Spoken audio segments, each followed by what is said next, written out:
9, 8, 7, 6, 5, 4, 3, 2,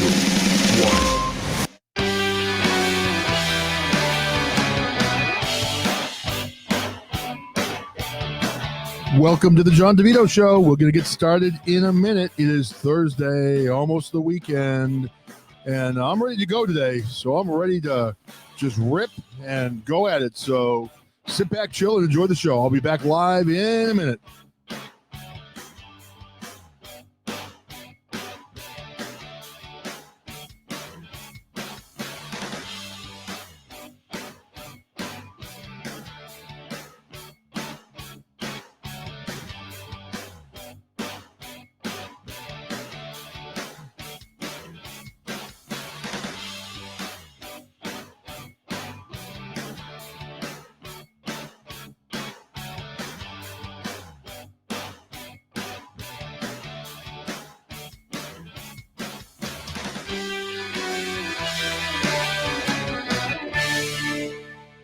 Hey, good morning, everybody, and welcome to the John DeVito Show. I hope everyone is having an amazing Thursday morning. Things here are good. As you know, I'm in Massachusetts, not too far from Boston. I say my show's from Boston, but technically my show is from the Worcester, Mass area in central Massachusetts, as we call it here in Massachusetts. I am broadcasting from the Woo, so I'm excited to be here. So anyway, got a lot going on in the world, as always. Got a lot going here in Massachusetts, a lot in my life, as I always do. Life is busy. But sometimes you got to stop and just smell the roses, because if you don't, life just passes you by. So you got to take some time out for yourself. You got to kind of chill sometimes and take a break from work and take a break from all the different things you have going on in your life and just kind of, kick back and relax. So today, I got busy this morning, did quite a bit of work. I was up early for my job. And then I took a little time before this podcast to get on and work out. I have a little kind of mini little home gym in my house. So I went on the treadmill for a while, did a little time on the bike, and I'm going to do a brief podcast today, and then back to the grind, back to work. But I'll tell you, doing this podcast for the last 11 months while I've, been on quarantine has really been therapeutic for me, because, I've been trapped at home with my kids, been doing my job remotely, and to look forward to this every day, around lunchtime has been a really good thing for me, where I've been able to just get away from, work and get away from the yelling kids and all that type of thing. So anyway, a lot going on in the world today, man, but we're going to start with some local stuff first. I'm going to start with something positive first. I know that some of you probably heard my show last night. We interviewed Bethany from a young woman who had gone to the Show Me Christian Youth Home in Missouri years ago. So we had a tough show. She was on with us for about an hour, and again, told us some stories that were very difficult to hear, stories of abuse, stories of things that she had to deal with during her life. And honestly, it was hard to hear. So, as you all know, I've done a number of these shows now. It started off with several shows about the Circle of Hope, more shows about the Agape boarding school.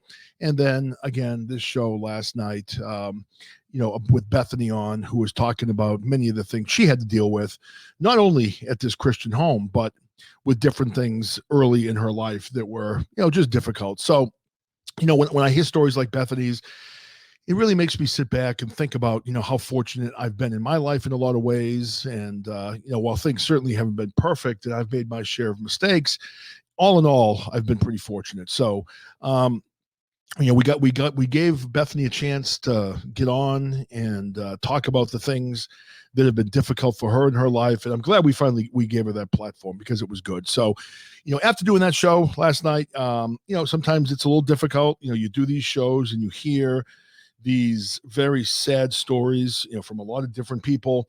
So last night, I'm laying in bed, ready to fall asleep. Not that you need any more detail than that, but I'm laying in bed. I check my email before I go to bed, and I received an email from this woman. Her name is LaDonna LaValle, I think it is. So LaDonna LaValle. She wrote me a long message, and I'm not sure if she listened to last night's show, but it looks like she's heard some of the other shows I've done in the past. And I'm going to read her email. It really got me. It really made me feel good last night, because, I really hate doing these shows, because you hear so many just sad stories, and it makes you realize sometimes how many difficult things there are out there in the world. Hey, Rock and Al, welcome. Eric, welcome. Everybody coming in. Mr. A, Jess Duck, welcome to everybody coming in. So I was just talking a little bit about, the show we did last night, and we're going to move on from this shortly. I've got a bunch of things I want to talk about. But I got this nice note from LaDonna LaValle last night. I don't know what time I got it. I can't see the timestamp on it. But basically, this is the email. So I wanted to send a quick email to let you know that the episodes you are doing about the unlicensed and unregulated abusive group homes in Missouri matter. I am a former chief investigator for the Children's Division here in Missouri, now retired. I started researching these homes several years back, and when I met with a former student about 15 years after her experience there, she shared with me stories from Mountain Park. Several of the current homes have trickled down from staff here, or staff at MPBA. I'm not sure what that is, but I assume it's another organization. Some time back after I retired, I took up researching these homes again. There is such a volume of information that is never ending. I'm currently interviewing survivors and working my way through articles and podcasts. The time for change has definitely been a long time in coming, and regulations are making their way through our House and Senate. My ultimate goal is to publish a book to make sure this failed part of our story is out there so we are less likely to repeat. Thank you. Sometimes that needs to be said. So, that made me feel good, man. It was one of those things where, I got that nice note after a tough show, and it kind of makes you feel like you're doing something that's making a difference in the lives of other people. Now, I'm looking down in the chat, and I see Mr. A calling somebody an asshole, and I don't know what's going on. So the chat's out of control already early on in my show, but that's what I like. I'm okay with that. So bring it, everybody. Bring that chat hatred and things like that into the show. So hopefully everyone is doing well. I don't know about you all, but I'm looking forward to the weekend, getting kind of excited to have some time off from the job. This has been just a crazy hectic week, crazy hectic. Work has been busy. I've had like 4 presentations this week. I had a bunch of podcasts, driving my kids all over the place. Man, I need a vacation somewhere like by myself. So who wants to pay for me to go to Hawaii? If you guys all want to put together some money for me, maybe start a GoFundMe account, send John to Hawaii so I can just sit back on the beach for like a week by myself. And I don't even know what I do with all that free time, but I'm not opposed to that. If you all want to come up with that cause and send me someplace nice and warm, I'll even do a podcast from the beach if possible. So, all right, getting into some of the things I want to talk about before I open up the phone lines and have Eric call in and all that good stuff. Did anyone see the story in Tennessee? Now, I'm going to get my phone out because I've got the story on that, and I just put it down. But man, so let's see. James from the Slightly Serious did back-to-back weekends in Vegas the previous two weekends. See, that's the way to do it, man. You got to get out there and just take some time off for yourself and enjoy yourself. And I know James loves going to Vegas, so good for him. So anyway, the story that I'm referring to is in Tennessee. This happened just recently. It was posted like 17 hours ago. 150 missing Tennessee children were recovered in an operation. 150 missing children were recovered. So it says a coordinated effort led to the recovery of 150 missing children from across the state. The Tennessee Bureau of Investigation announced on Wednesday. Operation Volunteer Strong launched on January 4th after 240 missing children were identified in the state. A series of 2-week blitzes in East Tennessee, Middle Tennessee, and West Tennessee led to the recovery of 150 of these children, the TBI said in a news release. At least 5 of the children were potential victims of human trafficking. According to the release, cases are still open for each of them. One child was rescued during a kidnapping investigation, resulting in the arrest of the suspect. So members of the operation spoke during a press briefing on Wednesday at the TBI headquarters in Nashville. I love this operation changes the course for 150 young lives. Actually, excuse me. I hope this operation changes the course for 150 young lives and leads them to the path of opportunities every child deserves, says Tyrese Miller, U.S. Marshal for the Western District of Tennessee. Our efforts should also serve notice to those who prey on society's most vulnerable that these children are not forgotten. Investigations will continue, and the next knock at the door could be for you. So, there's a bunch more in the story, but I'm not going to continue reading. But man, 150 children were rescued. And I don't know about you. I get up and watch the news this morning, and I didn't see this all over the news. I happened to see this when I went down to my gym in the basement. I was walking on the treadmill. We have a TV down there. I turned on the TV and Fox News came on, and that's where I saw the story. But I mean, I haven't seen this plastered everywhere. And that is just crazy that many children were rescued from human trafficking. So it just shows you how much of a problem we have in this country and how many children are being abused and how difficult the situation is right now in this country. So in a little bit, I'm going to get to kind of the body of my show where I want to talk about being perfect. Someone made a comment to me yesterday about how I made them feel good by telling stories about how I'm an imperfect parent. And so many people have the pressure in their lives where they need to feel perfect. So after I read these brief headlines that I'm talking about right now, I'm going to talk a little bit about, being perfect and the expectations of being perfect and really the reality of whether or not you can be perfect, because I think it's something that a lot of people struggle with in their lives. And I figured I'd just chat about it a little bit today because I certainly battle with it. And, when I get on these shows and I talk about these different topics, keep in mind, I'm not up on my soapbox preaching to anybody. I don't think I'm better than anybody else. I don't think I have it all figured out. I definitely don't. I make a ton of mistakes. And I need to get better in every aspect of my life. And I guess maybe that's the perfection talking. So maybe I have a problem. I don't know, but we're going to talk about that at some point today. So we talked about the children in Tennessee and 150 kids rescued. The next thing I want to go on, man, this one just ticked me off. I know that you all know I'm a Trump guy and Trump lost. I get it. Blah, blah, blah. He's out of office. And Joe Biden got on last night and the man can barely string together a sentence. And he was talking, I guess he was asked about, does he believe that Texas and Mississippi should have completely said the hell with the ban? All restaurants and businesses are open at 100% capacity. He got rid of the mask mandates in Texas and Mississippi. And someone asked him, do you feel that was right? And again, people on both sides are going to feel differently. I mean, my wife is in healthcare and she feels that we need to be wearing the masks and we need to be social distancing. For me, I go a little bit the other way. I mean, I do the right thing. I go out into a restaurant, I wear my mask. I'm a good little soldier and do what I'm supposed to do. But Joe Biden came out and said, we can't go back to a Neanderthal type of thinking in this country. See, that is where he pisses me off. That is where Joe Biden loses me. We're in this cancel culture, toxic masculinity, white privilege, white racist, all these different things that we're hearing in this country all the time. And now I think a lot of times the left likes to put themselves forward as the more educated class.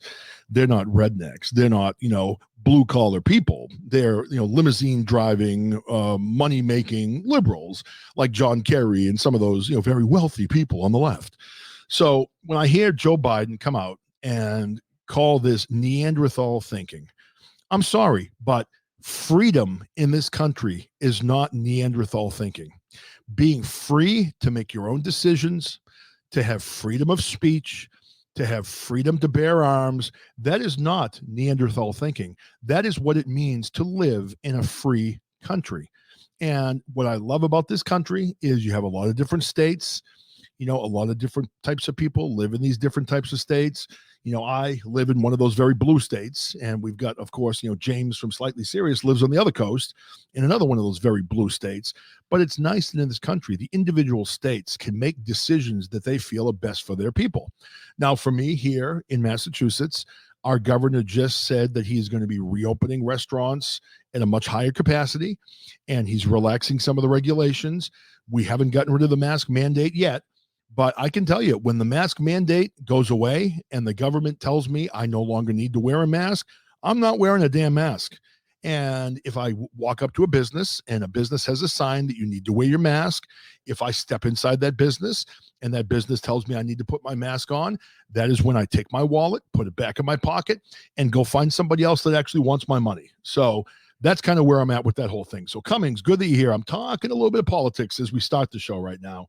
So I started off talking about 150 children being rescued from child trafficking in Tennessee. I don't know why it's not plastered all over the news. I saw it on Fox only, didn't see it anywhere else, which amazes me. I'm talking about Joe Biden calling people in Texas and Mississippi Neanderthals because they have now relaxed the COVID regulations. They have told people they don't need to take they don't have to have the masks on anymore. And, so I guess if you believe in freedom, if you believe in free choice, if you believe in living in a place that allows you to make your own decisions in your life, then you are now a Neanderthal. So again, the left, they continue to bash us. They continue to beat us down. They continue to insult us. They call us racist. They call us toxic. Now we're being told we have to be less white. I mean, when is it gonna stop? It is a constant onslaught of just attack mentality all the time from the left to the right. Now, before I get into the next story, I know James talked about this last night about the LA teachers unions. I want to mention now, did anyone see the interview of Biden? I think it was yesterday. He completed, his interview, and thankfully he got through it without any major gaffes because, as we all know, the man cannot complete a sentence without stumbling over himself. But he got to the end of the interview, and at that point, I don't know if someone asked him, are you going to take questions or whatever it was, but Biden said, well, I guess I could answer questions if that's what I'm supposed to do, Nancy. And he mentioned Nancy. I don't know if he was talking to Pelosi or who he was talking to, but he was running it by whoever he was with on whether or not he should take questions at the end of it. So before he could even get a question, answer a question, address that in any way whatsoever, they literally shut him off. So the White House cut the cord. So, okay, Nancy Cordes maybe from CBS. I had no idea who the Nancy was, but I heard the name Nancy. So they literally, the White House just shut him off. The TV screen went blank. The White House symbol came up on the TV screen. And there was somebody at the White House, just sitting back going, oh, Jesus, Joe's going to answer questions. Oh, my God, we can't let this happen. Where's the green screen? Cut him off. Cut him off. We can't let Joe answer a question because let's face it, the man should be in a nursing home. He doesn't know what he's saying. The man has lost it, which makes me wonder, who in the hell is really running this country right now? Is it Kamala Harris? Is it Nancy Pelosi? I mean, who's running our country right now? What do you guys think? I mean, I'm glad you guys called in because I was just ranting. I didn't plan to rant. It just kind of happened. But what do you think? I mean, who the fuck's running this country right now? Because we know it's not Biden. Well, I think it's a deep state mafia doing it. And Biden is supposed to be the spokesperson. Could be. I mean, Obama's running the country. Do you think it really is Obama? Could it be him behind the scenes? Yeah, because Obama said in an interview with ABC News right before he went out of office in 2016, they asked him if he would want a third term. He said, no, I wouldn't want to be the actual president for a third term, but if I could have a puppet with a mic with an earpiece in his ear and I could just control everything he says and does, I would totally do that. We know what we got to do. We got to start all looking now. Every time Biden's being interviewed or every time Biden's on television, we got to look for the puppet strings coming down. Usually they're clear. They're kind of small. You have to look really close to maybe see them. But there's no doubt. I mean, the guy is not cognitively able to be president. He can't speak. He can't answer questions. There was no State of the Union address this year because obviously he can't do it. He hasn't given one press briefing on his own. It's been our friend Jen Psaki, Miss Circleback, has been doing all those. And I mean, the man, I don't like Joe Biden, but I feel bad for the guy. I mean, he is not with it. My father's 80 and has dementia. My father's better off than this guy is. I swear to God, my father had a stroke. He's home. He can't drive anymore. He can't pay his bills. He can't do his taxes. He was an Internal Revenue Service revenue officer who was very good with numbers. I have to do all that for my father now. But when he speaks, he has a lot more coherent point than when Joe Biden speaks. So I can't believe that this man is running the country. And when you hear him come out and call people in Texas and Mississippi Neanderthals because they're taking off the masks now and there's no more social distancing. I mean, does that piss you guys off? That really fires me up when I hear that. Oh, this is going to piss you off 10,000 times more, buddy. Just what I need. I need some, I don't know, I need some medication or something to calm down because I'm going to go off. No, you're about to go off. I'm telling you, you're about to go the fuck off. Bring it. Joe Biden is now releasing COVID-positive illegal immigrants into Texas and Mississippi. Oh, well, that's why they have to wear their masks, right? That's why they have to wear them. You got to keep the masks on because we have to let the illegal aliens in, and they all have COVID. Jesus Christ. Are you kidding me? Is that No, it's a true. It is 100%. I thought it was bull. I looked into it this morning. The governor of Texas is losing his shit. Like Texas is talking about like we're like Biden's committing war crimes. Like this guy is committing a technical war, like crimes against humanity. This is shit dictators do. It's crazy. Well, you know what they're doing. You know what they're doing. They want the illegals in because the illegals come in, they get their voting rights, and they vote Democrat to keep their benefits. He's building a voter base. That's what he's doing. That's why he has sanctuary cities. That's why he's allowing these people into the country because they are future Democratic voters. And I mean, that is just crazy. But again, you know, Biden, you know, he's a good guy. You know, he says malarkey and everyone thinks he's kind of funny. You know, Trump kept kids in cages. Biden's keeping them in containers. So I guess, you know, a container's better than a cage down on the border when they come into the country. So I don't know, man. So the first two stories upset me. And then this next one. I know James talked about this last night. This is his state. So the LA teachers unions are now calling it a racist policy to ask to have all children back in the classroom. How the fuck is that racist? I mean, the kids have been home for a year. They've been home for a year. The children literally have almost no chance of contracting COVID, of getting sick from COVID. Now, I get that the teachers could get it from them. I get that if little Johnny goes to his grandparents' house on the weekend, he could contract it, be asymptomatic, and pass it on to his grandparents. But why are we punishing all of the children in this country who have no chance of getting sick? Maybe what we should have done from the very beginning is quarantine the people who are in danger, quarantine the elderly, quarantine the people that have serious health problems, and allow the children to go to school. But now when parents are saying, okay, my kids have been home for a year, they're depressed, they haven't seen their friends, they're sad, they're sinking into depression, they're doing poorly in school, they're falling behind, and we pay a huge amount of money to taxes to go to the public school system. Now you're saying because we want our children to go back to school, we're racist. How the hell is that racist? I don't know if you guys have an opinion on that.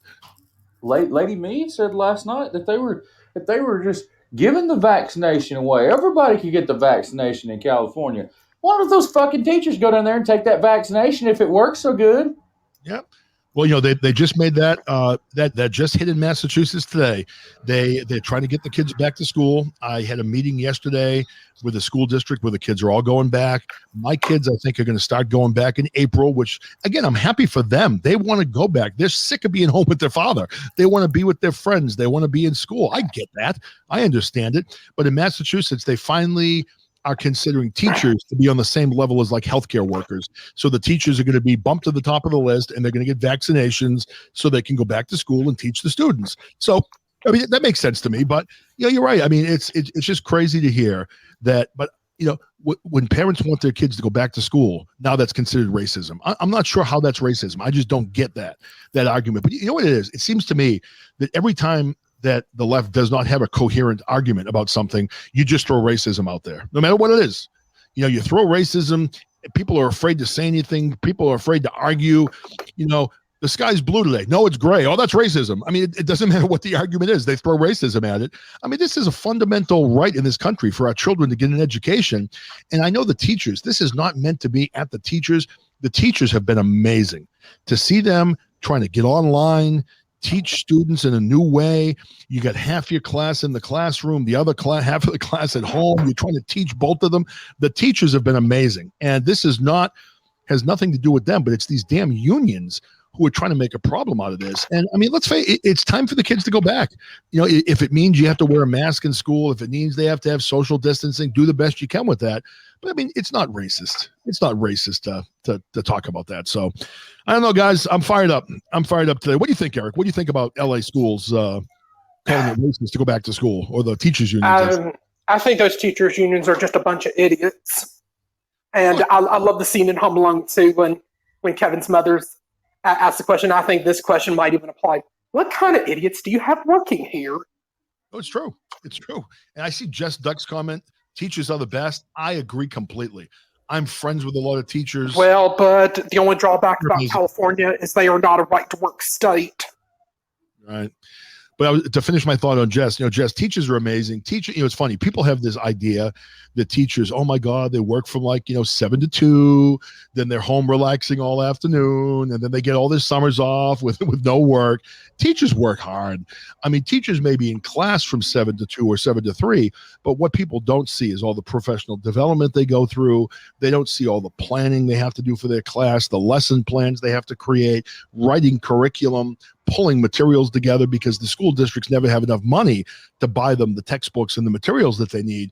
So teachers work hard, and they're amazing people. They really are. I have the utmost respect for anyone that goes into the teaching field. I mean, they don't get paid as poorly as they did years ago, but still teachers are never going to be rich. I mean, they work hard for their money, and they do it because they have a calling, and they want to go in and educate children.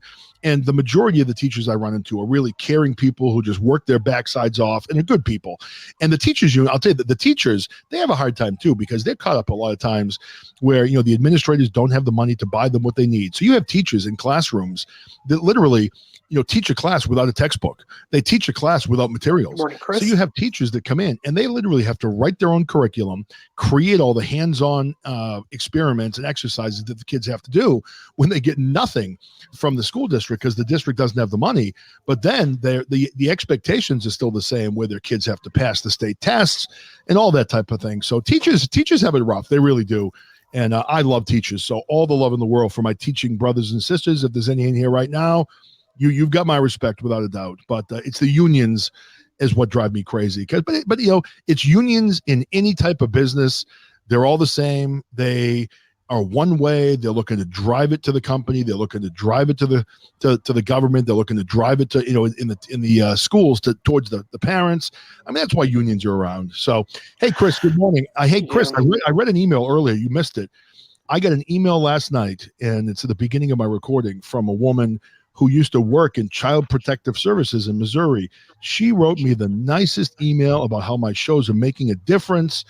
Keep doing what you're doing. It was really just beautiful, beautiful email. So I read that earlier, and that really made my day when I got that last night. And John, we got breaking news.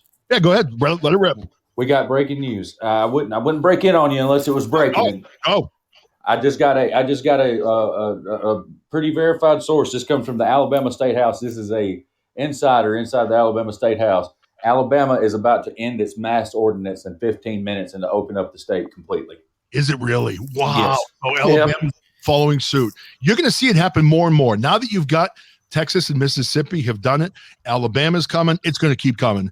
And this is going to be, it's going to catch like wildfire once this happens. People are tired of it. People are tired of the control, and it, I don't know. I had a little text chain going this morning with some of my friends here from home. And we were talking about, some other things and whatever. And I have this one friend that's, all about Dr. Fauci and all about regulations and all this stuff. And of course, he saw some of the pictures I had posted on Instagram about my trip to Florida. So of course, we're having to talk about sports, and he has to come in and say something like, well, when you came back from Florida, did you quarantine for 14 days like you were supposed to? I didn't even acknowledge the question. I'm like, listen, my wife's a doctor. We were able to get rapid COVID tests. A couple of my kids quarantined because they basically had a school vacation right after this. We're following the guidelines. None of us have had COVID. Don't police me on text like that. But I mean, you get these people who are just annoying people who thinks that they need to tell everybody how to live their lives. Did I tell you the story about what happened to me in Florida with the female mask Nazi? I don't know if I told you the story. I don't think I did. Think you did. About a Karen? You met a Karen? Oh, big time Karen. I'm ready for this now. Myself and my two sons, we were staying in like a condo rental place or whatever. So we had keys, the little key cards, and I locked myself out of the condo. I'm like, fuck, all the keys are in there, whatever. So we had to get onto the office. We had nothing on us. We were outside. We weren't planning on going anywhere, so we didn't have masks. So I'm like, we have to go into the office and get a new key, whatever, pain in the ass. So I went down, and my kids are outside. So I walk in, and as soon as I walk in the door, I took like 3 steps in. This old woman looks at me. She points at her face, points at me, and then just starts shaking her head at me. So I look at her and I said, ma'am, I wasn't in the mood at this point. I was in kind of a pissy mood as it was. So I look at her, I'm like, ma'am, I just locked myself out of my room. I'm sorry I don't have a mask. That's why I'm here right now. I'm getting a key so I can go back to my room. We can get what we need and then go out. She looked at me and she goes, oh, sure. Now, for those of you who know me, I heard, I saw an email that Chris had sent me about, there was some of them were a really nice email complimenting several shows on I saw it too. It was a beautiful email. So well done. Whoever wrote it, thank you. It literally meant the world to me. The one comment that made me laugh, and it's very true, said John DeVito is, witty and funny or whatever, and then said he can be very brash. No doubt about that. I'm from Boston. I'm Boston brash. There's no doubt. So, I try to remain calm, but then when this woman yelled at me in the lobby, I've already locked myself out of my room. I'm pissed off. I've got this COVID Nazi Karen now ripping into me for not having my mask on. I looked at her and I said, and it kind of went south, unfortunately, but I looked at her and said, you know what you can do is just mind your own fucking business at that point. So at that point, she didn't say another word. I turned to the lady behind me. You shut her down? Well, and unfortunately, it turned negative, and I did say thank you to somebody there. I turned to the woman at the counter, and she shook her head, and she goes, "Oh, I'm so sick of people, doing that." I'm like, I know, but unfortunately, I didn't see that this woman was a relatively young looking, but a grandmother. She was with her husband, and I didn't see sitting over on the chair next to the husband was a grandson. So I yelled at the kid's grandmother, didn't see the little boy. I shouldn't have done it anyway. I lost my temper. And again, this goes into what we're talking about not being perfect. The little boy yells out, "Hey, don't you talk to my grandmother like that." The grandfather goes, "Shh, be quiet," like that. And I turned, looked over there, and I said, no, sir. Young man, you are absolutely correct. I want to apologize to you. I should not have yelled at your grandmother. And you are a courageous young man for standing up against somebody. Well done, young man. And then at that point, he kind of smiled at me, and I walked out. But so unfortunately, it turned negative. But it's just this Karen got in my face right away. And it's not like I was doing it intentionally. It was, I got locked out of my room. If I hadn't been locked out of the room, I would have had the fucking mask on. And, I didn't need it literally 2 steps inside the door for this woman to start shitting on me about it. So, the mask Nazis, the Karens, you can all just go away as far as I'm concerned. But I give the little guy credit, man. He stuck up for me. And I thought that was awesome. He stuck up for his grandmother and kind of made me feel like an asshole also for yelling at the woman when I really shouldn't have. So, hey. Did she have her mask under her nose? She did not. I think she had the mask over her nose, over her eyes. It was covering both ears. She had 6 masks on. No, I have a friend here. Oh, my Lord. No, I'm just kidding. But I had a friend this morning on the text chain admitted that he's a double masker. So when he goes into businesses or stores or whatever, he wears 2 masks instead of 1. But when he's outside, he doesn't wear one. He doesn't feel it's necessary to wear them outside. And, my response to him was, I'm like, whatever, dude. If it makes you feel comfortable to wear 2 masks, if you're worried about getting COVID, it doesn't affect me. I don't care. Wear 2 masks if you want to. I don't give a shit. But, don't tell me. And he didn't tell me. But I don't need people telling me how to, live my life and things like that. So you must be excited. So now what does that mean for you, Jeremy? So if the mask mandate is gone, the shutdowns are gone, are you done wearing a mask completely? Dude, I'm going to be honest with you. We quit wearing them things a month ago. You did. Yeah, we I don't like if I go into a store and there's a bunch of older people, I carry one in my pocket, right? Yep. There's a bunch of older people in the store, I'll put one on because I don't want to, upset them. But listen, man, this has been the biggest misconception that I've ever seen in my life. The mask is not going to keep you from getting fucking COVID. No, it's not. And here's something that's hilarious, John. Put you a cloth mask on, hold a candle out in front of your face and blow. If you can blow that candle out through that mask, that means that COVID is going to get through your mask no matter if you want it to or not. So, the main thing is to social distance. It's not to wear a freaking mask. The main thing, they had it right in the beginning. Social distance, wash your hands, let's stay open. Because whether we like it or not, your wife's a doctor, you know this. We all need germs from each other. We do. Absolutely. And, my wife and I had this discussion about a week ago. She and I get into it every now and again about this because we have, again, different opinions on things. And that's fine. It is what it is. And she's obviously a very well-trained medical professional. And I'm not. So she's probably right more than I am. But I still don't mind arguing about it. But, what she talks about, too, is, with the masks, they stop the droplets. The droplets are what pass COVID from one person to another. However, the mask is not 100% effective against all droplets. There are going to be smaller droplets. There's going to be spray. People don't wear their mask correctly. It's going to come out the sides of their mask, the tops of their mask. It's not perfect. It's not perfect. And then there are risks of getting other things because of wearing a mask. And I think I talked about this maybe like a week or so ago on my show, where my wife and I had the conversation, because I saw that in the country right now, we have almost no cases of flu, like none. Like zero. I mean, we're into March and we have no cases of flu, none. I don't remember a time in my life where we have had no cases of flu. So I said that to my wife. I'm like, how do you answer this? How do we have no flu?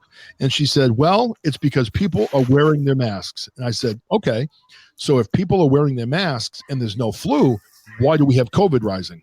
And then she said, well, people aren't wearing their masks. I'm like, well, which way is it? Are people wearing their masks or are they not wearing their masks? You can't have it both ways. No. Or are the flu cases being wrapped into the COVID cases? And that's why the numbers are elevating, so who knows? Who knows? Did you know that if you have the common cold, that with the first test of COVID that came out, that if you had the common cold and you went and got a COVID swab, you were positive because the common cold is a coronavirus? Right. It is a coronavirus. You're right. This is just a more, I guess, deadly version of the coronavirus. But, man, things in this country, man, I was thinking I wasn't going to go all political, but I guess we've gone in that direction now. So fuck it. We might as well keep going. I look at, Joe Biden, what he's done since he's been in office. Number one, the man has dementia. The man is not capable of running this country. I've seen news stories from other countries in the world where they're literally laughing at Joe Biden and the fact that he's not competent to run the country. And then you see he comes in, he cuts all the jobs with the Keystone Pipeline. He did that to benefit, the Ukraine oil companies that his son and other politicians' kids are working for.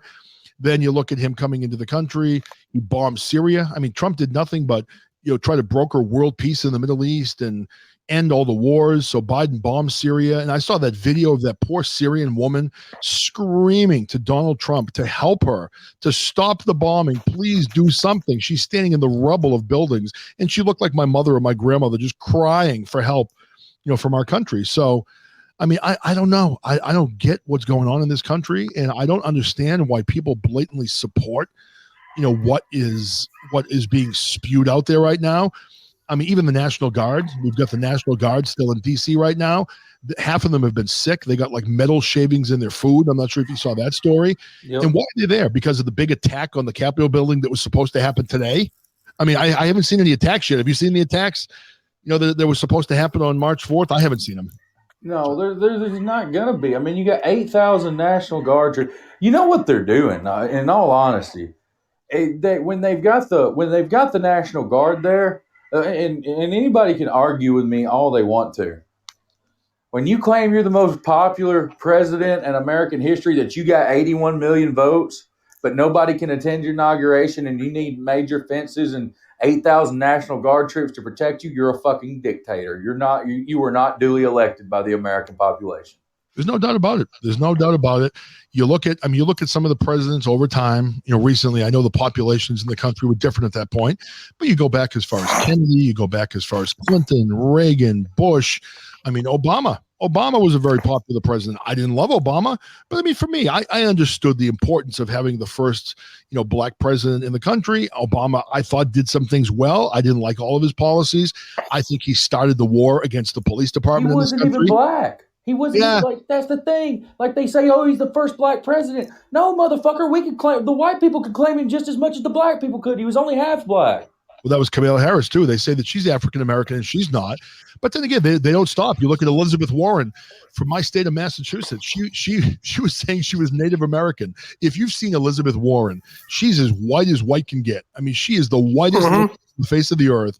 And this woman got her $400,000 a class teaching assignment at Harvard, because she was Native American, and she has used that for every single thing that she could get in his life. And then when she was finally called out, she took some test and supposedly she was 132nd Native American. I mean, I'm probably 132nd, like anything.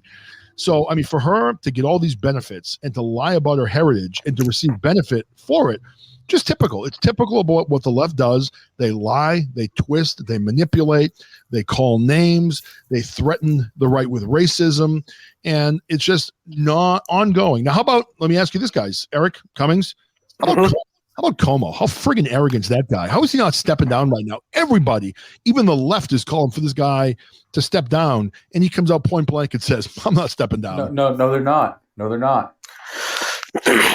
Go ahead. The left's not calling for him to step down. It's some on the left, some of the Me Too people that are wanting to, like some of the outraged kids on Twitter. But if you look at the big politicians, unlike Brett Kavanaugh, they say, "Oh, these allegations have to be investigated, and if he's found innocent, then these." And this was a woman, by the way. This is one of the senators or what have you that was questioning Kavanaugh and sat there and blasted him and said, "You're a rapist." And you remember they had to shut her up in the Senate because she asked the question if he was a serial rapist.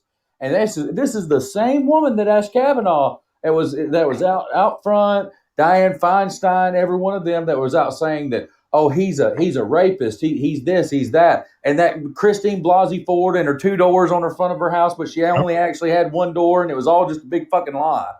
That's all that was. That woman made that up. She was a liar because nobody collaborated her story.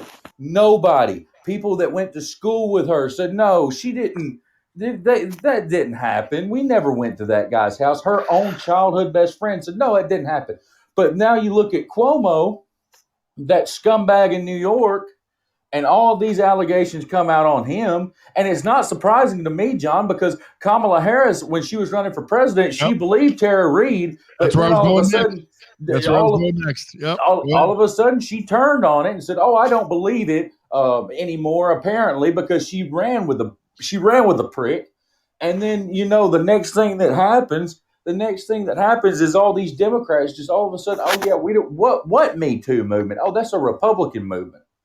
It's gone now. You don't hear it, right? When you hear about sexual harassment by Biden, when you hear about sexual harassment by Como, all of a sudden, these women, you don't have to listen to them. They're not supporting the cause. No, they're a bunch of whores. That's what they call them.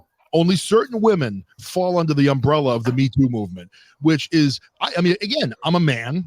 If I was a woman, that would piss me the hell off. Here I am. They're turning, sexual abuse and sexual harassment into a political issue where only certain people get in trouble for doing those type of things and other people get a pass.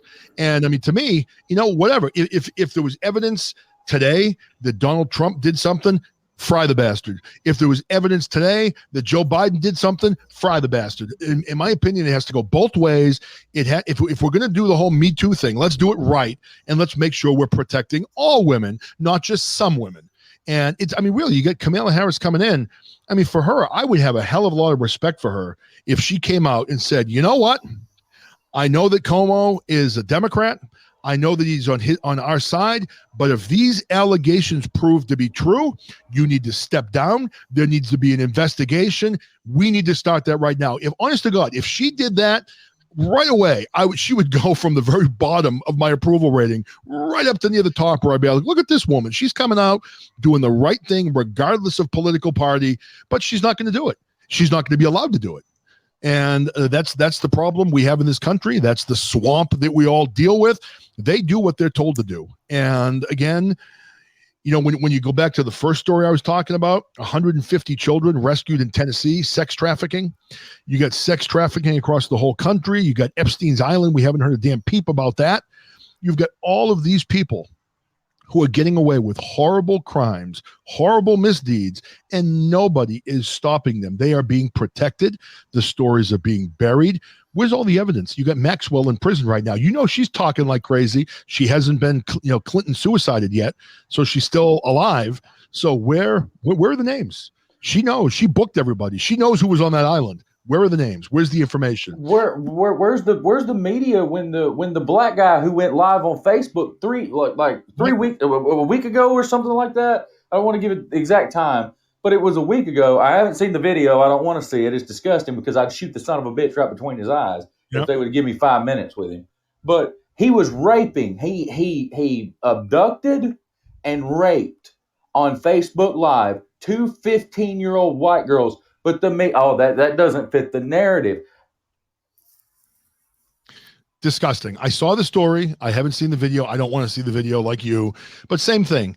If something like that is broadcast on Facebook Live, whether you're black, whether you're white, whether you're Asian, whether you're Native American, whether you're from India, Iraq, Afghanistan, Canada, I don't care where you're from. If you are raping somebody on Facebook Live, first of all, where is that fraud Zuckerberg? Every time I make a comment that's anti-Biden, I get suspended. So this guy could go on Facebook Live and rape people. And apparently the video went on for quite a while. So I would imagine 30 minutes. If somebody was reporting it, right? You had to have people on reporting this video saying, what the hell's going on here? And Facebook didn't shut it down. You don't have a company full of people that can't jump on that immediately, look at it and shut down that live feed, call police, track it from where it's coming from and get the police to the house to help the girls. So I don't know, man. But you're right. It doesn't fit the narrative. It doesn't fit the narrative. And it's a shame in this country that we have to have a narrative. When did it stop being that good is good, bad is bad, regardless of race, gender, whatever? It's just we've gone down this rabbit hole, and I'm afraid, I don't know, we may be too deep to ever pull out. I don't know if we're ever going to pull out of this mess that we're in right now, because it just continues to pile on and get worse and worse and worse. I mean, we're banning Mr. Potato Head. We're banning all these other things in culture. Now, did you guys see? I saw someone on TikTok. I might read this. Give me a second to pull this up. I've got it on my phone. Someone compared Mr. Potato Head and Dr. Seuss being banned, and they said that those things are canceled culture and those things are banned. But have you ever heard the new song by Cardi B? What the hell's the name of it? I cut it off on the screen. But there it is. Have you guys heard the words to this song? Yeah. All right, let me read this off to you. This is the first few verses. So this song, it's okay if this plays on Hits One Radio on Sirius. It's okay if it plays on major radio stations the kids are listening to. This is okay, but Mr. Potato Head's offensive. So here we go. Here's WAP by Cardi B. You ready? I said certified freak 7 days a week. Wet ass pussy. Make that pull-out game weak. Yeah, you fucking with some wet ass pussy. Bring a bucket and a mop for this wet ass pussy. Give me everything you got for this wet ass pussy. Beat it up, nigga. Catch a charge. Extra large and extra hard. Put this pussy right in your face. Swipe your nose like a credit card. Hop on top. I want to ride. I do a kegel when it's inside. Spit in my mouth. Look in my eyes. This pussy is wet. Come take a dive. Tie me up like I'm surprised, like role play. I'll wear a disguise. I want you to park that big Matt truck right in this little garage. Make it cream. Make me scream. So that's okay. We can broadcast that type of garbage on our airwaves for children to listen to, but Mr. Potato Head is the problem. Oh, you want to know something else about Cardi B? What's that? John, I'm surprised you don't know about this about Cardi B. Yeah, I don't know much about Cardi B. So I again, I'm an old guy, so I don't pay attention to that shit. But I mean, that's disgusting to me. Disgusting. She used to get men into a motel room. Like, she's told this. Before she was famous, like could you imagine if a man did this? But she would get men in a motel room, pull a gun out on them, have two guys jump them, they beat the shit out of them, and then they'd take all their clothes and then I don't know if this part's true. I know they've confirmed the first part, but they said that most of the guys wouldn't want to, like, you just been beaten up. Why would you want to screw somebody? But they said that the two guys would hold them down, and she would like get down on top of him and screw the guy while he's laying there in pain and got his ass beat. That's rape. Wow. But that's okay, though. That's okay. I mean, that's not the problem in this country. In this country, we have people that are famous, like Bill Cosby, that are raping women. We have people that are famous, like Cardi B, that are writing songs like that, robbing people. And it's not just black people. You've got white people that are criminals. You look at Charlie Sheen. He's been a criminal. There's been a lot of reports of him raping people, having sex with children, whatever else. And you look at all this shit that's going on in this country. You look at Epstein's Island, all this sex trafficking, but we have to worry about Dr. Seuss. We have to worry about Aunt Jemima. We have to worry about Uncle Ben. We have to worry about, all this shit. And to me, it's just like, are you kidding me? I mean, we have big problems in this country, not worrying about whether or not Mr. Potato Head is gender neutral or not. And I don't know, man. We're down the rabbit hole, man. We're way down there. I don't know if there's any coming back. I mean, what do you guys think? Can we salvage this mess right now, or are we just doomed as a country? We can salvage it. You think so? How so? The way we have to salvage it, and this is 100% honest, the only way we're ever going to fight cancel culture is to cancel culture. We're going to have to cancel the cancel culture. And how we're going to do that is we got to go find their tweets. We got to go find their Facebook posts. We got to stop canceling conservatives. Like, I know Bard's FM and he's out there and he needs to be canceled because the guy's a scumbag. But when it comes to people who are genuinely conservative, like me, you, like John, you reading those lyrics a while ago, there are people out there that would say, "Oh, we got to cancel him because look what he read." Right. He read those terrible lyrics. He read that. Go ahead. Well, basically what it is John is telling the fact, and I think they're really butthurt by the fact because I guess perhaps I think the thing that they're most butthurt about is the fact that we are telling the truth, the truth. I mean, I just can't understand. And, for anybody out there that is offended that I read the words, hey, I didn't write the words. I didn't sing the words. I found out about those words this morning.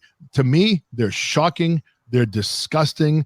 The fact that they talk about the things they talk about in that song are disgusting, reprehensible. Or exposing our young children to listening to that garbage. It's garbage. And I think another relevant question is, why isn't Cardi B and the songwriters sitting in a jail cell right now? Right. Because I think and I don't give a rat's ass whether Cardi B and her representatives are listening to this show or not. But I think they ought to be in jail for that, because that could almost be an equivalent to a terroristic threat. Go ahead, Cummings. Couldn't hear you there. She's not even black, and she's screaming the N-word. She's not even black. Oh, I see. I didn't even know she's not black. I thought she was black. I have no idea. So she's actually white. No, Cardi she's B? Puerto Rican. She's Puerto Rican. She's not even. She's. Oh, I have no. I've never seen her before. I would know her if I saw her. So I've never heard any of her songs. Don't really know who she is. I've heard the name before. I've never seen her before. And if I have, I didn't know who she was. So she's actually Hispanic. Okay. Yeah. All right. So, hey, I don't know if someone just called in. He's still with us. Your picture disappeared up there in the little circles. Are you there? Hello? All right. I guess you kind of dropped off. Might have. Yeah. I don't know if they might have been a ghost caller or if they might have called by accident. Well, the cancel culture has been happening for quite a while. You go back. Bill Cosby was the earliest example of. Well, remember Merry Christmas. They were trying to cancel Christmas. Christmas was offensive. You couldn't say Merry Christmas. You couldn't say Christmas tree. You couldn't say Christmas presents. They had to be holiday cards, holiday presents, holiday lights, a holiday tree. And you couldn't say Merry Christmas. You had to say either season's greetings or happy holidays to everyone. You can imagine what it was like to live with me during that period. I was the only person sending out Christmas cards. I started a Facebook page saying, say Merry Christmas, not happy holidays. I fought that every step of the way. I'd be in department stores. People would be like, happy holidays. I'd be like, Merry Christmas. So I would not give into that shit back when it was happening. And finally, that went away and people were allowed to celebrate Christmas again. And this canceled culture shit's been going on for so long, but it's just picking up steam. And, canceled culture, what is it? It's censorship. It's censorship. That's all it is. It's censorship. And I don't know. Go ahead. Then another thing to think about with like Bill Cosby, being the earliest example of like the cancel culture when the rape, allegations started coming out of the woodwork, that they pulled the reruns of the Cosby Show, and then you had people like Felicia Rashad and Sabrina LaBeouf and Lisa Bonet and Tempest Bledsoe, Keisha Knight Pulliam and Malcolm Jamal Warner and Raven Simone, who got residual payments for the reruns. And when the reruns of the Cosby Show stopped, those residual payments stopped, and it's like the co-stars of that show and other people who worked on that show wound up being punished for Cosby's dirty deeds. Well, I'm sure that cost them a lot of money. Like I've seen, we watched the TV show. But I know they wound up having, and I think that had to make them realize that those residual payments are not going to last forever, and I know that they're probably struggling like to find work or auditioning for other movie and TV roles that would pay them a handsome salary, but I know they've got to check like other employees to make sure that they have no skeletons in their closet and that they're not going to ruin it for everybody. Isn't that guy named Theo from the that was Theo or something like that on the Cosby Theo Show? was played by Malcolm Jamal Warner. Isn't he a manager at Target now? No. I was gonna say a second ago. We watch a TV show called The Resident. It's about resident doctors. In my house, we watch like every single show about doctors that exists due to my wife. And Malcolm Jamal Warner is on that show. He has been for a while. He's like a brilliant surgeon on that show, and he plays a really good part. I mean, I've always liked Malcolm Jamal Warner. He looks a lot different now. He's a big guy now. Beard, the whole thing, and he does a really good job in the role. I've always been a fan of Malcolm Jamal Warner. I used to love the Cosby Show. It was a great show, family show. I loved it. Didn't miss an episode, and I was a huge Bill Cosby fan, just like I was a big Eddie Murphy fan. And I don't know. To me, it was heartbreaking. It was awful to hear that Bill Cosby had done the things he did. And I couldn't believe it when I heard it. But I mean, who would have ever thought if you were a woman and you met Bill Cosby at a restaurant, at a bar, wherever, and you met like Mr. Huxtable, would you ever think for a second that he would like drug you and rape you? And he had a history of doing that. I mean, he was Mr. Cosby, he was like America's dad of the 90s. And most of the 1980s and into the early 90s. Into the early 90s, right? Hey, Mr. T. Welcome. And he his show was credited for really reviving like modern day sitcoms and really saving NBC from going under when NBC, of course, was really suffering at the time, and a lot of that was credited to Brandon Tartikoff, God rest his soul, for really turning NBC's fortunes around for the better at the time. Yeah. Hey, if you're in my show, if you're in here for a first time, please give me a follow if you could, and please share my live. That actually helps grow my engagement score a little bit. So if you could share my live, doesn't cost you anything, it gives me some points. I would greatly appreciate that. So Cummings, I think I cut you off, so go ahead. You know what the difference? Oh, this is a joke, but you know what the difference between an old man and Bill Cosby is when it comes to sex? Oh, what? Old man has to take a pill to get it up. Bill Cosby has to take a pill to give him a pill to get some.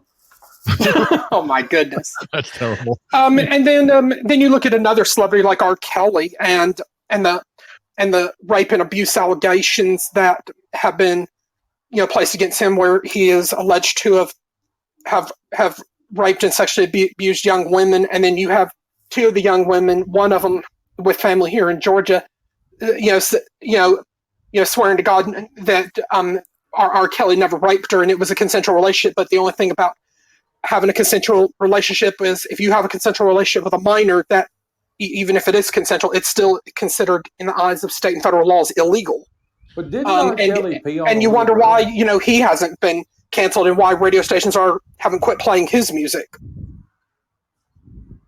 How about even Woody Allen? Remember him? Woody Allen, that director, actor. Oh, yeah. I always hated his stuff. I don't think he has any talent. He looks like a little pervert to me anyway.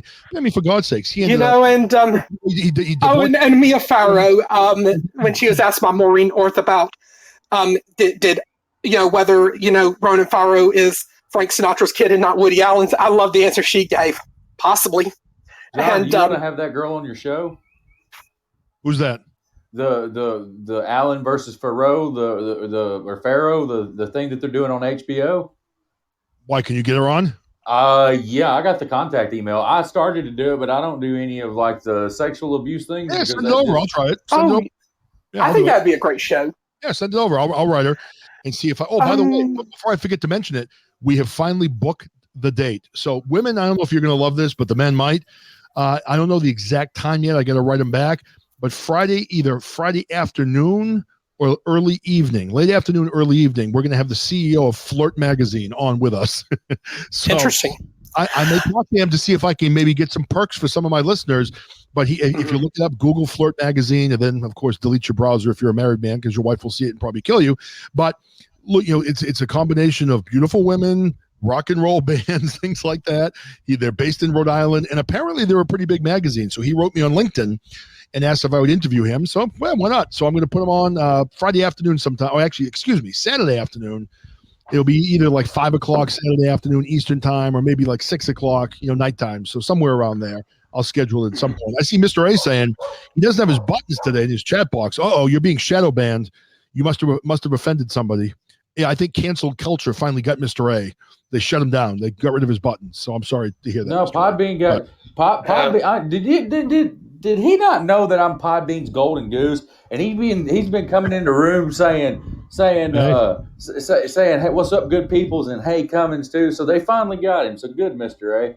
Good. They finally got the best. I've been complaining about him for months, and I'm glad you finally came along and took care of him. Now, I want to ask you a question, Cummings and Eric, both now. Going back to my ADD, I'm all over the place always, but that nice letter that someone sent about us, I was mentioned, you were mentioned, Slightly was mentioned. The one thing I didn't understand about that letter is it seemed like that the person that wrote the letter was concerned that we were going to break up as kind of a team of people. I mean, the way I look at it, I love the Cummings show. I love the Slightly show. I love Planet ADHD. I mean, I love the old man. The old man show's fantastic. Robert and Chris, I don't get into all those shows all the time because I'm busy. I got a job. I got 4 kids at home. We got things going on at night. And I miss shows. But I mean, I have no problem with anybody. Do you think that anyone is feeling slighted at all or upset with the group of us together? Because I hope that's not the case. Or if they've been hearing rumors and needed us to set the record straight. Right. Yeah. If anyone's upset, man, I got nothing but love for everybody that, for all the shows I go into and, the people that come into my shows, and there are shows I don't go into, and that's not really anything personal. Well, maybe it doesn't interest me, the topic. And I'm sure there's plenty of people where my show doesn't interest them, and that's fine. You want to talk about it? You want to talk about the rumors? Yeah. I'm kind of curious. What is somebody upset? I feel bad. I don't know if somebody's upset or not. I mean, just being honest, I mean, I have John's phone number for people that don't know. I text John sometimes. I text James. Me and him talk a lot. Like, he texts me pretty much every day. Chris, he texted me this morning. I mean, if something's wrong, I don't know about it. I talk to Eric a lot. If something's wrong, I don't know about it.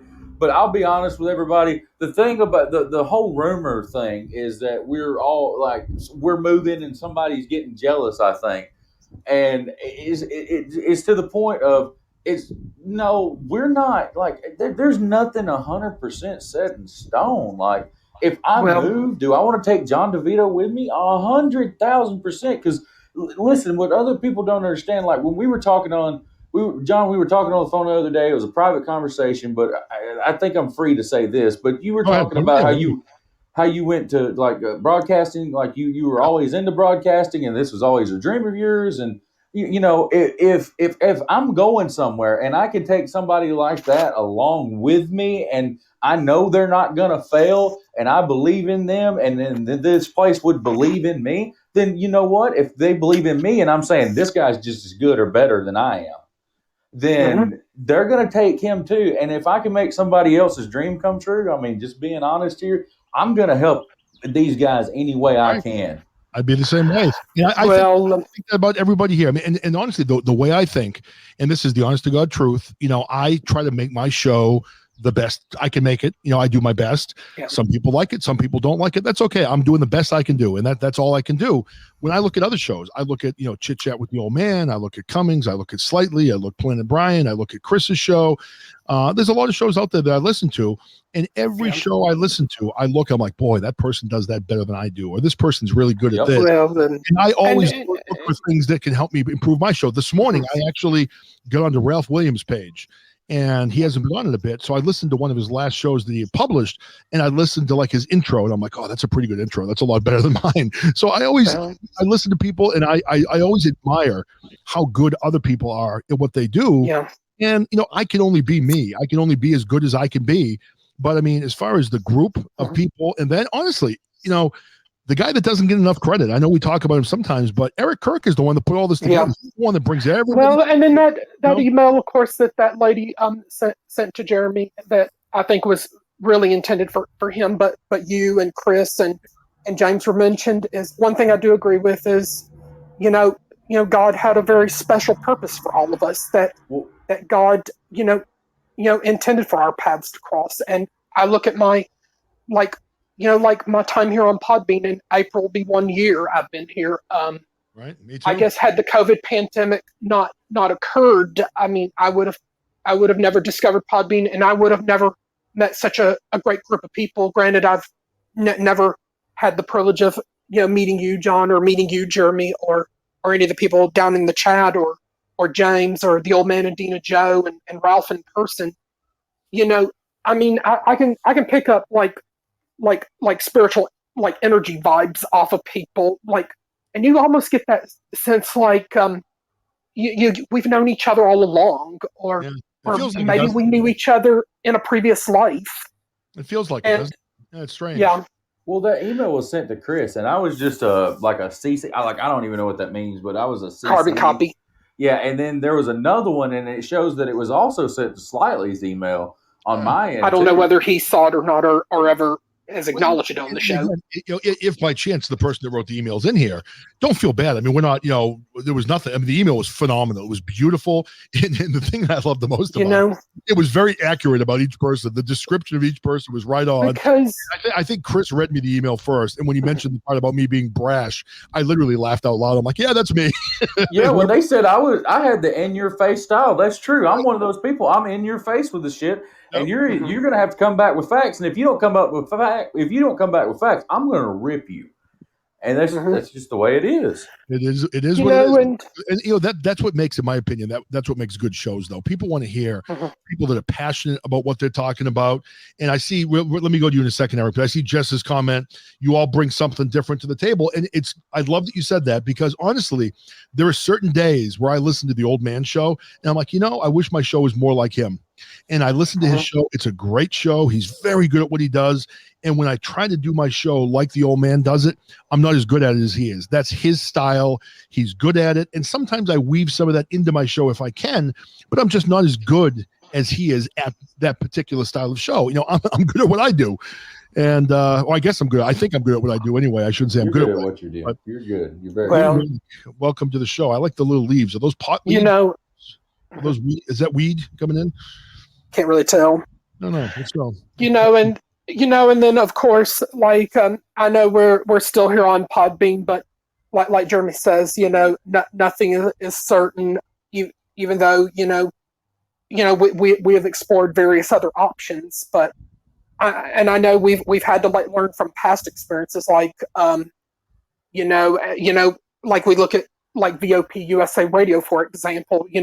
We thought that platform, had great potential at going places, but after learning some of the things that have really surprised us, it became very apparent that Dan pretty much just made another choice and threw people under the bus, and he was making poor choices of putting people in there who really weren't exactly the right fit. So that was a learning experience. And for me, I've got nothing against them. I hope their venture's successful. I hope we don't wish them ill will. You're right about that.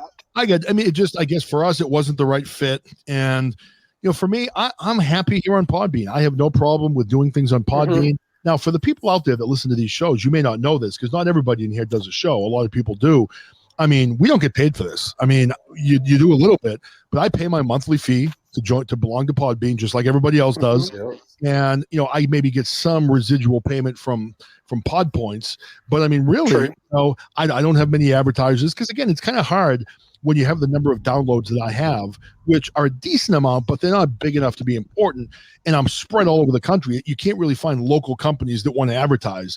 So I don't get much ad revenue. The only money I've really gotten is from Pod Points. And I think I've been here for a year. I'd have to go back and look, so I don't want to be dishonest, but I think roughly somewhere maybe around $1,500 I've made. But I'm paying, how much are we paying a month? I don't even know what I paid. I think I paid it all at once. Is it like $50 a month?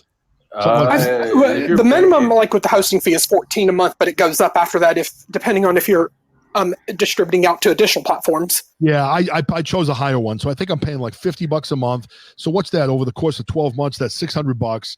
So I haven't made much money doing this, but I mean, again, I think like anybody, if anyone were to come to any of us and say, "Hey, we'd love to have you on our network. We'd love to pay you to podcast," I mean, of course, why wouldn't we take the opportunity to look into that? But I mean, I don't have people really knocking down my door, and I don't expect that they will. And if someone does, great.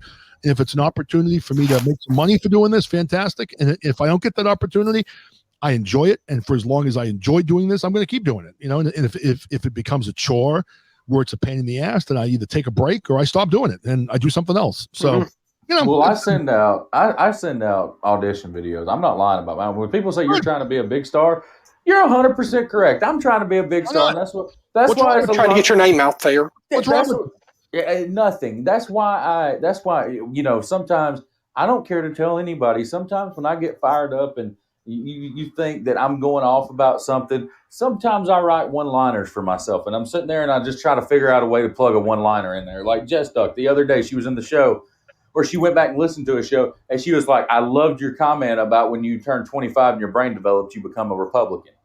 And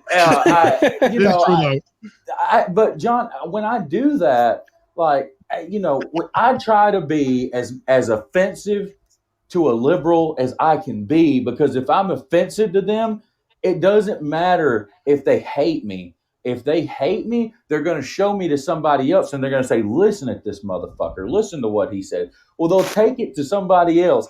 And then once it reaches the conservatives, once the conservatives get a hold of it, and I'm not lying about this, Rush is dead. God bless him. He did a great service. Nobody could ever fill those shoes. But by God, there's an audience out there that is 25 million people, and they don't have anyone to listen to. And if you're not trying to steal at least 10% of that 25 million right now, then what the fuck are you doing? Well, if you think about it, you said 25 million, 74 million voted for Trump this time around. There's a lot of people in this country that have conservative values, that they want to hear a voice that kind of talks to them about what they believe in. And you're right. I think there's a lot of opportunity out there for their conservative networks. You know who added me on LinkedIn the other day? What was that network you told me about? OAN or whatever it was? Yeah, One American News. One American News. Yeah, the CEO of that added me the other day on LinkedIn because I have a separate LinkedIn page just for my radio show. And it's separate from my real job. So, he added me, and I didn't write him or anything, and I don't even really know much about that network. But if something like that came up and they wanted me to broadcast, I would do it. I mean, I don't know if I'm good enough or not. I think I do a decent job here in Podbean. I'm not a professional, but I try my best. And, for me, when I look at you, Jeremy, you're a young guy. You're in your 20s. You have a lot of talent. You've got the voice. You're intelligent. You've got a lot going on. There is no reason in the world why you shouldn't be sending things out to places because you might get something. And I mean, they're looking for new talent. And why the hell not? Why not? At your age, go out and go for it. And who knows? You might end up being the next big guy. I mean, it has to happen to somebody, right? I look like the people too. That's the thing. Like, I have the beard, and it's just like when you told me not to shave the beard, I was like, yeah. I told you. That's what I thought right away. When I see the beard, I like the beard. To me, that gives you your identity, and I wouldn't shave that at all. That's like your trademark. I wouldn't shave. Hopefully, your wife's not in the background going, "Oh man, I want him to shave the beard." No, she shut up.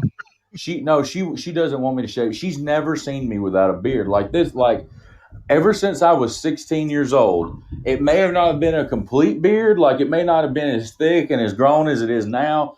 But ever since I was 16 years old, I've had facial hair. Like, my grandparents haven't seen my actual face in about 12 years now. Now, Jeremy, I'm just going to tell you to look down in the chat. Mr. A is at it again.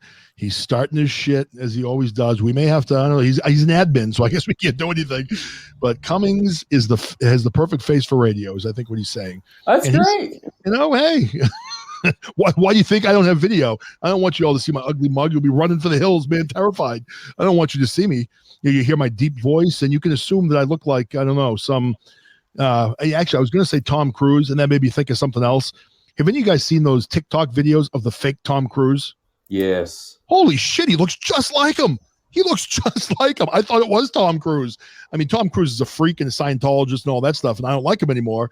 I used to like him back in the 80s. But man, that fake Tom Cruise, he literally, if you put the two side by side, I don't know if you could tell the two apart. He looks just like him. It's crazy. So anyway, that my head just went there. So I apologize. No, but I mean, John, let's just be honest here. We'll talk about it honestly.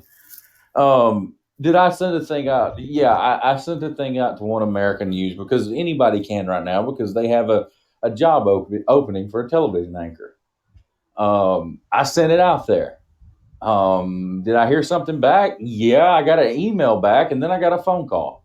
That's cool. I don't know. Great. And then I don't know why that would bother anybody. That's great. That's congratulations. That's fantastic. Yeah. But I was telling John, I don't know if it's a scam or not because you just don't know anymore. And that's why I'm like, today, tomorrow, I may actually call One American News and be like, hey, did you guys actually call me? Because this come from a, like a cell phone number from out that way. And it's just like, if they did, that's great. I'm going to be ecstatic, and then I'm going to push for it harder. But if they didn't, then that's fine. I don't really care. But we're going to make it one. We're going to make it one way or another. And if you're Father Brian, is that you? Are you still here? Yeah. All right, that's my father, Brian. Well, he comes in. I'm giving him the boing noise. Right, I know, like of like some of the people, I've met in real life. Arch Kennedy, who we had like on the Slightly Serious show back in November as part of the Free Think Institute interview. I was fortunate enough to 2 weeks after that to meet him in person and at least to get to know him a little bit. And this is somebody who previously worked in television news as an on-air talent who forecasted weather in southeastern TV markets. And I know I have learned recently that he has dealt with some setbacks in his personal life, and he's not going to be taking much of like an active role in the Free Think Institute like he used to. But I know I'm still a believer in him, because I think he has good people, and I think Ray Bell is also good people, and hopefully, James is going to finally get to meet him this week if he hasn't already. Yeah, that would be good. So, hey, listen, I just looked at the time. I unfortunately have to wrap up this bad boy. I got to go and get back to work and do my job that actually pays the bills. And who knows, maybe someday this will pay the bills. But until then, I got to do the other job. So, Eric, why don't you, and listen, I'm going to let you lead off your shows. But if you don't mind, I want to give you a little background music. Is that okay with you? Well, that's up to you. But I know coming up later today, of course. All right, go ahead. You've got like around 6 or 7 p.m. Eastern time today. Jeremy will be back for like the Comics is Culture podcast, and I think he will be followed up by Chuck and Billy's Not Your Cup of Tea podcast, should they be on this evening. And the Slightly Serious show will be back at 9:30 p.m. Eastern time, followed by Trice Talk at 11 p.m. Eastern, and I think Chris should be going on around 11:30 p.m. Eastern with the Forgotten Tunes for anybody who wants to chill to some great music. And then Robert should immediately follow him around 1 or 1:30 a.m. with a Thursday edition of the Mr. Clean Show. And I think Brian and Rebecca have got their Planet ADHD podcast around 10 p.m. Eastern. If anybody's interested in hanging out with them. And yeah, if you guys haven't been in, I don't get in enough because I'm usually sleeping by the time they go on. This show is friggin' hysterical. If you haven't been to the Brian show, I mean, man, it's killer. It's really funny. So stop in, check your check your PC card at the door and head on in and check out that show. It's really funny. Yes.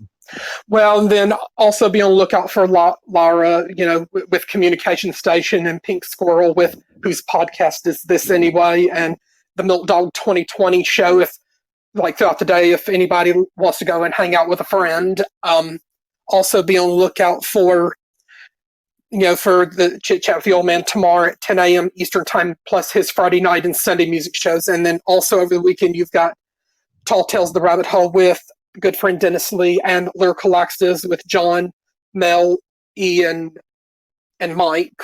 And then you've also be on lookout for Glenn to do his sports shows, and be on lookout for Lingalonga. If you want to hear a good singer, of course, in his own right, and a few more great podcast friends. Also, a shout out to Ralph William. Hopefully, he'll be back soon with some new episodes. And I see Father and Brian, some of our YouTube friends like Roxanne and Cracks. Yep. I see Brian saying no snowflakes. I agree with that. All right, guys, listen, I got to sign off. Love you. God bless you, everybody. We'll see you next time. See you soon. Take care now.